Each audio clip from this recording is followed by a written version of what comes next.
Hey, well, welcome back to Main Street Living. Look, ladies, we're getting so much information today, so much helpful information. Danielle, I know you got something else for us, huh? Yeah, well, if you're like us, you're doing a lot of video chatting, you're doing even more Netflixing. So we need the bandwidth, right? So let's hear from tech expert Sarah Evans. She's going to tell us how we can maximize that bandwidth right now. Nice.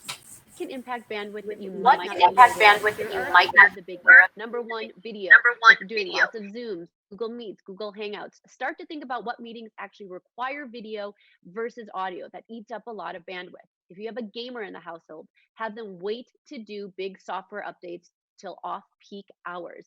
If you have in-home video monitoring like pet cams, go ahead and shut those off if you're already going to be home. You don't need to waste the bandwidth on that. If you're a Cox Panoramic Wi-Fi customer like I am, here is a sneaky mom trick. You can actually pause other devices that your kids might be using to ensure you have the most bandwidth during key times like video conference calls. And just simply take stock of the devices in your home. Find out what you actually need versus what you don't. And if you do all that and still are experiencing lag times, call your internet service provider and get the plan that works best for you. Awesome. Thank you so much, Sarah Evans, for that. That's very helpful information. I know with us, because my wife is working, our daughter is doing schoolwork, so to have enough bandwidth is very important for us. Yeah. And a nice way to kind of help us with school, just talking about schoolwork, is Ellen McDonald. She's of a Montessori school, owner and teacher of Montessori school, to help us with creative home environment and learning. So welcome to the show. How you doing, Ellen? I'm great. Thank you for having me.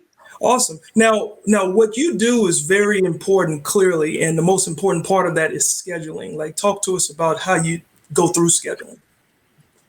Right. When you're trying to transition your house into your school environment, it's really important to try and have everything written out for your children, have it all set up so that they have clear expectations and know what to expect. Very good. And I know we're all working from home right now, it seems like, and it's hard to find a space to set up because, I mean, right now I'm basically in my living room, but other people, I mean, you have to find a space that's quiet. There's pets roaming around. I've got my cats all over the house. How do you know where to set up so you actually have the kids' attention? Well, I think the worst place to set up is your kitchen table. So you want to try and find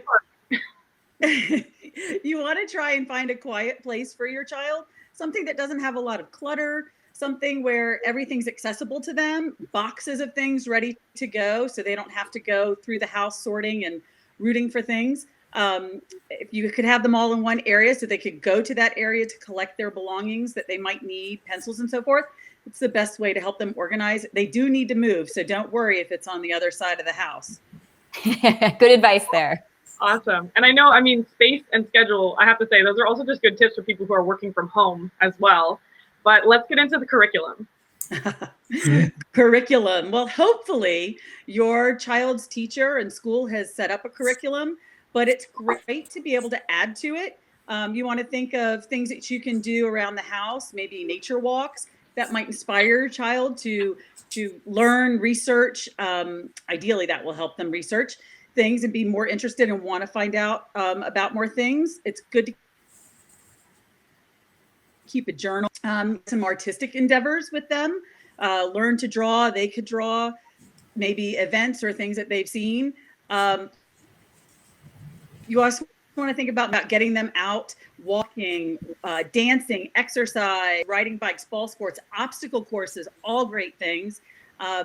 But the other thing, and I think this is the most important part of the homeschool curriculum that you might want to add in, life skills. I think those are the underused things out there.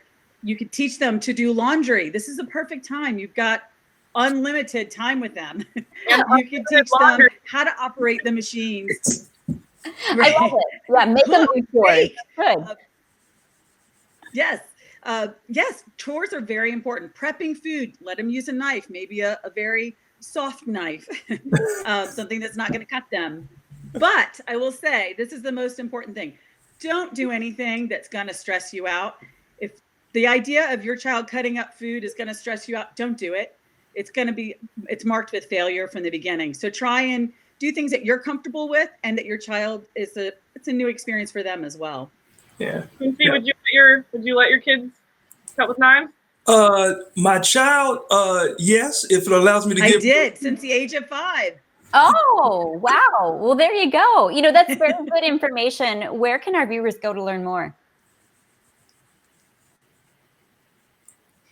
You can just Google a lot of things. Montessori, which is my base, we incorporate a lot of that into our daily curriculum. That's often my homework. So anything like that, you can pretty much Google those ideas. All right, that sounds great. Thank you so much for joining us. Those are great tips there. We all want to get outside. We really appreciate it. We have much more coming up on Main Street Living. Make sure you stay with us. We're going to talk to a man who had COVID-19 and recovered. He will share his story coming up.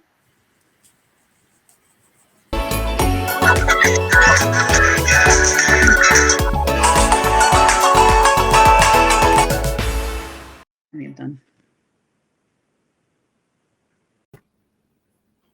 Stay up to date with COVID-19 at the Center for Disease Control's website. That's cdc.gov. Stay informed, stay at home, stay healthy.